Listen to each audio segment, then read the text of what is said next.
चला तर मग आज बनवूया वर्षभरासाठी हरभऱ्याची डाळ, ती पण अगदी आजी, सासूबाई किंवा आई बनवायची त्याच पद्धतीने. नमस्कार, मी दुर्गाज रेसिपीमध्ये तुमच्या सर्वांचं स्वागत करते आणि वेळ वाया न घालवता पुढच्या आपल्या डाळीच्या प्रक्रियेला सुरुवात करते.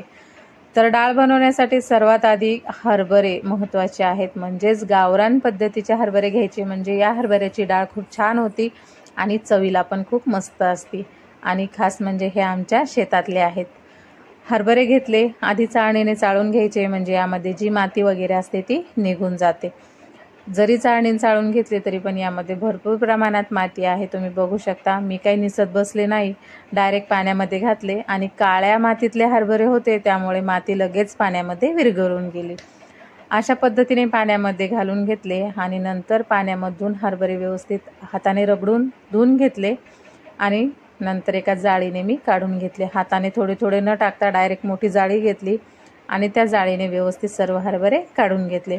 अशाच पद्धतीने उरलेले हरभरे पण मी पाण्यामध्ये धुवून घेणार आहे. पण काय झालं, या पाण्यामध्ये दुसऱ्यांदा हरभरे टाकले. पहिलं तर आधीच काळं पाणी होतंच मातीचं, आणि नंतर परत हरभरे टाकल्यावर ज्यावेळेस हाताने छान रगडले आणि पूर्ण माती विरघळली तर जास्तच काळं दिसलं मला पाणी, म्हणून मी हे पाणी पूर्ण काढून घेतलं आणि नंतर यामध्ये परत थोडं स्वच्छ पाणी घालून घेतलं आणि हरभरे धुवून घेतले. नंतर त्याच पद्धतीने जाळीने काढून दुसऱ्या भांड्यामध्ये मी घालून घेतले.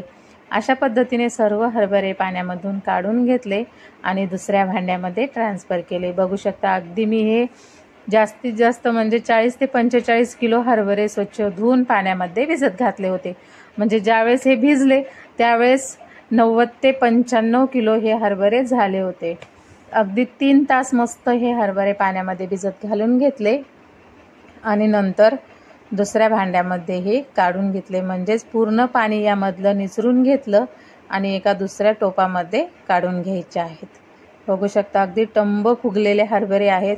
3 तास भरपूर होतात हरभरे भिजायला, जास्त भिजवायचे नाहीत. जर हरभरे जास्त म्हणजे कोणी रात्रभर भिजत घालतं, पण ती डाळ काय होते, एकदम पांढरी येते, जास्त पिवळी चटक अशी ही डाळ येत नाही. पूर्ण काढून घेतले आणि 2 दिवस मस्त पातळ असे कडकडीत उन्हामध्ये वाळवून घेतले. बघू शकता, अगदी हाताने जर चोळलं तर यामधली जी डाळंबी आहे ती वेगळी होते. तर मग अशा पद्धतीने सर्व 2 दिवस कडकडीत उन्हात वाळवून घेतले. जास्त वाळवायचे पण नाही आहेत, डाळ चुरा होते, म्हणून 2च दिवस वाळवून घेतले आणि नंतर गिरणीमधून भरडून घेतले. आता ही घरगुतीच गिरणी आहे माझ्याकडे, त्यामुळे मी यामध्येच भरडून घेतले. छोटी आहे पण काम मात्र मोठं करते. एका तासाभरात तिने पूर्ण 45 किलो हरभरे मस्त भरडून डाळ करून दिली. बघू शकता तुम्ही, अगदी बारीक आहे पण डाळ इतकी सुंदर आली या गिरणीमध्ये. अजिबात चुरा होत नाही किंवा यामध्ये हरभरे पण येत नाहीत. थोडीशी फुकून बघितली तर बघू शकता, अगदी मस्त अशी दुकानच्या डाळीपेक्षाही छान ही डाळ तयार झालेली आहे. अशाच पद्धतीने सर्व डाळ व्यवस्थित भरडून घेतली आणि जास्त घन झाला की साईडला काढा, म्हणजे दुसरी डाळ भरडायला मोकळे होतात. पूर्ण हरभरे अशा पद्धतीने मी भरडून घेतले. अगदी अवघ्या अर्ध्या ते पाऊण तासात पूर्ण हरभरे भरडून झालेले आहेत. अशा पद्धतीने मस्त असे भरडून घेतले आणि नंतर ही सर्व डाळ आपण उपणून घ्यायची किंवा चाळून घ्यायची. पण उपणून न घेता मी आधी चाळून घेतली, म्हणजे यामधला जो बारीक झालेला भुसा असतो किंवा बारीक पावडर वगैरे झालेली असते, म्हणजे जी कण असते ते चाळणीमधून गळून जातात. गहू चाळायची चाळणी घेतली आणि त्या चाळणीने व्यवस्थित चाळून घेतली. तुम्ही जर माझ्या चॅनलवर नवीन असाल तर माझ्या चॅनलला लाईक करा, शेअर करा आणि अशाच पारंपरिक व्हिडिओ बघण्यासाठी माझ्या चॅनलला सबस्क्राईब मात्र नक्की करा. सर्व डाळ व्यवस्थित चाळून घेतली. चाळून घ्यायला मला कमीत कमी 2.5 ते 3 तास लागले आणि नंतर बघू शकता तुम्ही, खालचा जो भुसा असतो, जे बारीक पावडर असते यामध्ये, ती पण भरपूर आहे. जर तुमच्याकडे गाई वगैरे असतील तर त्यांना चारू घाला, नसतील तर जर दुसरीकडे कोणाकडे असतील तर त्यांना आवर्जून नेऊन द्या, फेकून न देता. आता जर टेबल फॅन असेल तर टेबल फॅन समोर ठेवून ही डाळ उपणून घ्या. माझ्याकडे टेबल फॅन नव्हता म्हणून मी डायरेक्ट कुल्हर ठेवलं आणि कुल्हरच्या फॅनने ही पूर्ण डाळ मी पाकडून घेतली, म्हणजेच उपणून घेतली. अशा पद्धतीने एक वेळेस अशी एका कपड्यावर ठेवूनच उपणून घेतली आणि नंतर दुसऱ्या वेळेस काय केलं, डायरेक्ट टपामध्ये ही डाळ मी उपणून घेतली. म्हणजे यामध्ये थोडीशी नंतर एकदम एक दोनच टरफलं राहिले होते, त्यामुळे ते व्यवस्थित उपणून झालेत.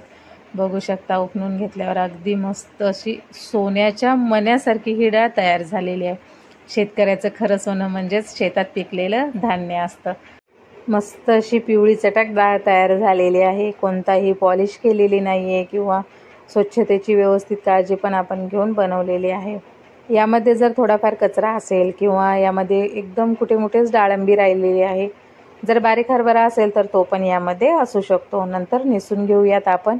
व्यवस्थित अशा पद्धतीने सर्व डाळ मी 2 वेळेस उपणून घेतली आणि यामध्ये बुडात जो कचरा होता त्यामध्ये माझी एकदम थोडीशी चूर निघलेली आहे. आता ही डाळ एका कापडावर घालून घेतली आणि नंतर पातळ अशी पसरवून एक दिवसभर मी छान कडकडीत उन्हात वाळवून घेतली. 1 ते 2 दिवस व्यवस्थित वाळवून घ्यायची, पण पावसाचा आकार दिसला म्हणून मी खाली दुपारी 3 ते 4 वाजता घेऊन आले. नंतर काय केलं, मस्त अशी ही ताट घेतलं आहे मोठं चपात्याचं आणि त्याने पाखडून घ्यायचे आहे. तुम्ही ताटाने पाखडा किंवा सुपाने पाखडा. यामध्ये कुठे-कुठे जर हरभरा असेल तर तो आवर्जून काढा, म्हणजे डाळीला भोंग लागणार नाही. हरभरे जर यामध्ये राहिले किंवा डाळंब्या राहिल्या तर त्यामुळे कीड लागू शकते. टिपच्या बुडात पेपर घालून घेतला आणि नंतर त्यामध्ये जी धान्याची पिशवी असती ती लावून घ्यायची आहे. स्वच्छ धुवून घेतली आणि वाळवून घेतलेली आहे आणि तयार झालेली डाळ यामध्ये घालून घेणार आहे. अशा पद्धतीने जर पिशवी लावून डाळ ठेवली तर अगदी वर्ष ते 1.5 वर्ष या डाळीला काहीही होणार नाही. आणि पाऊस असो किंवा हिवाळा असो, ती जी बाहेरचा गारवा असतो, जो थंडावा असतो, तो डाळीपर्यंत पिशवीमुळे पोहोचणार नाही. व्यवस्थित डाळ अशा पद्धतीने करून घ्यायची आणि त्याला पॅक करून घ्यायचं. हवा जर लागली नाही तर डाळ अगदी मस्त राहते, अजिबात नरम पडत नाही. तुम्ही पण अशाच पद्धतीने डाळ बनवता का की वेगळी पद्धत आहे? कमेंट करून नक्की सांगा. व्हिडिओ आवडला असेल तर लाईक, शेअर, सबस्क्राईब नक्की करा. चला तर मग भेटूया पुढच्या व्हिडिओमध्ये. नमस्कार.